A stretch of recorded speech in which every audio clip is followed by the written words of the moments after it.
9 senior officials in the Gauteng provincial government have been suspended. The Special Investigating Unit recommended their suspension after they were implicated in its report. The SIU uncovered irregularities in the awarding of contractors for the renovations of the Anglo Gold Ashanti Hospital in the West Rand. The suspended officials are 3 senior managers in the Health Department and 6 senior managers in the Department of Infrastructure. Disciplinary proceedings are expected to commence once charges are finalized. The SIU is said to have made referrals to other state institutions for further investigation into the conduct of implicated government officials and contractors.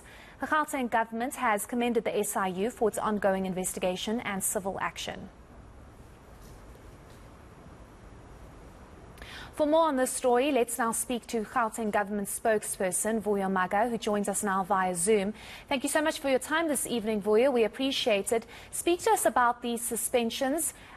Which departments do they come from? How many individuals do they involve?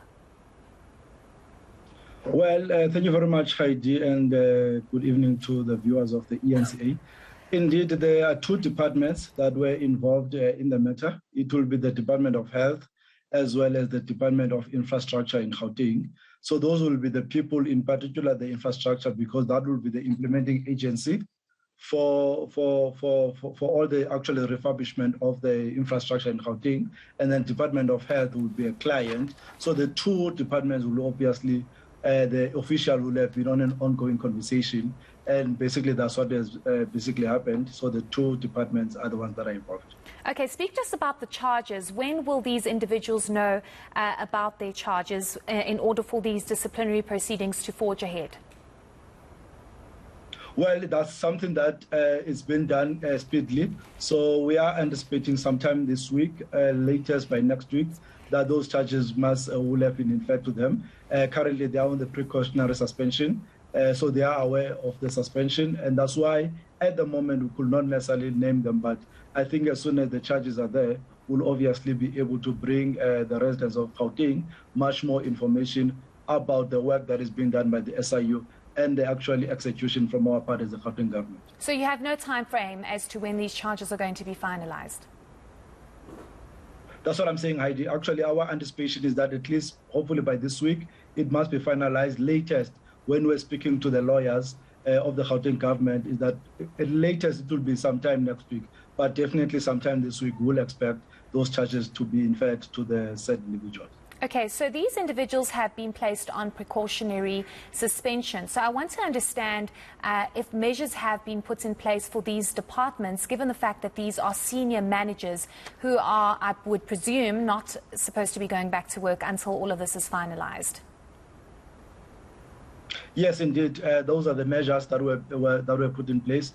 That's why they went to the precautionary suspension. They are extremely in a senior level. They're in one of the most, some of them are in the sensitive space where obviously some of the work will have been gathered. And you'll remember, this is just the work that will have been continued by the SIU. We are actually obviously following through to their recommendation, as we have done before. If you remember, even previously around the PPEs, the SIU will recommend and will basically implement on our part. And I must actually also inform the residents of Gauteng that the investigation is ongoing, so it's not the end. We'll continue to make sure that the SIU does its work and we basically implement that work so that all the monies of the residents of Gauteng are brought back, and those who have really brought the law or who really have brought the province into disrepute face the music. Is this paid suspension? Well, naturally, the laws of the country will obviously demand to be that. As I'm saying, we are still in the precautionary suspension. There will be charges that are inferred. There will be laws and the rights that we must obviously implement and respect as government. So as that time we arrive, they will be able to deal with that. But there are means and ways to make sure that we recover the money when everything is concluded at the ultimate end. So we might not necessarily need to reach that discussion now in respect of the laws of our country. Okay.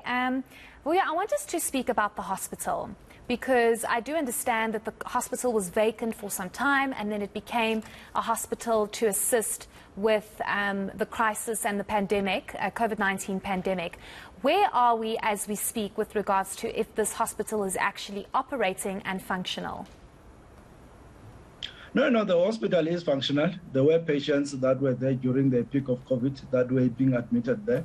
So the hospital was continuing to function like all other hospitals. So what is really a question here is how the processes were manipulated to obviously benefit wrongly some contractors and obviously some officials not following the processes of the SCM, following the processes of governance, to make sure how they actually arrive at that. So that is what is the question. Is the hospital functional? Is the hospital working? Yes, it is working. It is functional. Actually, some patients were there during the height of COVID. Okay, but despite COVID, does this hospital provide other services other than being a hospital to take the load off other hospitals when there are a lot of COVID-19 cases? I'm just trying to understand, because I think our viewers need to understand the context of this hospital and why these individuals have been suspended. And I'm going to get to the costs around this hospital, but I just want to know what this hospital does. Does it provide other key services to the residents of Gauteng? Well, the idea was really to provide some of the services that in terms of that, as it actually moved to conclusion, including the finalization of the conversation between the owners, the Anglo Ashanti, as well as the Gauteng government, in terms of that area, but also in terms of where it's located. Is literally around the N12 that connects Gauteng and Potchefstroom. In terms of the accident that will normally happen around that particular area, will actually use the hospital as an area that it can actually accommodate. But it also further increased the needs of the bed capacity that has always been needed in Gauteng. As you all know, that we have increased the bed capacity around 3,400 since the start of COVID. So it also augments the work general of the healthcare system. So it actually will provide those partner services going forward. Okay, it will do going forward. That's just important to highlight.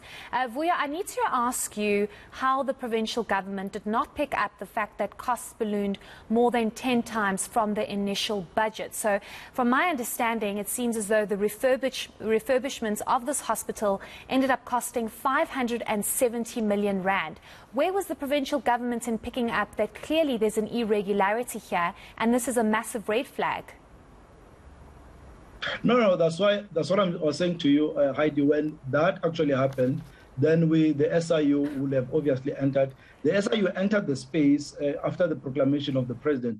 When we ourselves have started to enter, we have already been in the space inviting them because of the MOU that we do have with them. So some of the areas is exactly around that hospital. And it's not only that, and I'm saying the work is continuing. So there are a lot of things that we'll be able to discover.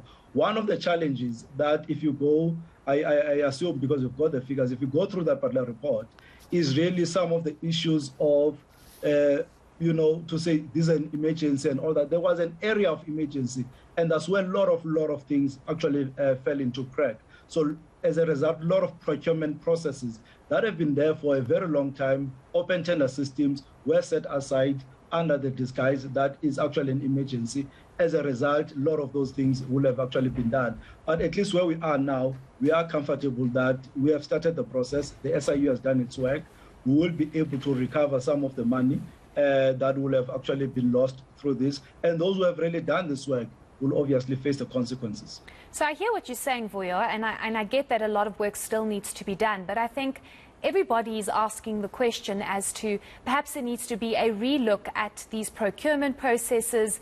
And I don't want to call it a tender, but the way this money is just spent. Like I'm failing to understand how the provincial government perhaps doesn't have measures in place to pick this up from the very beginning. We're constantly hearing of all this money that's been spent, irregularly spent. These individuals are being suspended. The SIU's investigating. But why is nothing being done beforehand to stop this from happening? Yeah. At the end of the day, it just impacts residents and taxpayers. No, you're quite correct, Heidi. That's why I was actually highlighting the point that during the COVID, when the COVID started, then there was an assumption that is really a free fall, meaning that the systems that were in place were almost set aside under the disguise that it's an emergency. Now, if it's an emergency, you might not necessarily be allowed to follow the rules to the latter. So they will then say, no, because it's COVID, this is an emergency. It cannot wait for the, for the delay of the procurement. Things must be done. And for us, in terms of our reading where we are, that's where exactly was the crack. That's where people who wanted were malintentions during a very sensitive period, during a very pandemic, then saw to find a way to actually steal the money. So what I'm therefore saying, you have got the systems. They've been working for a longer period. There were check and balances, open tender system.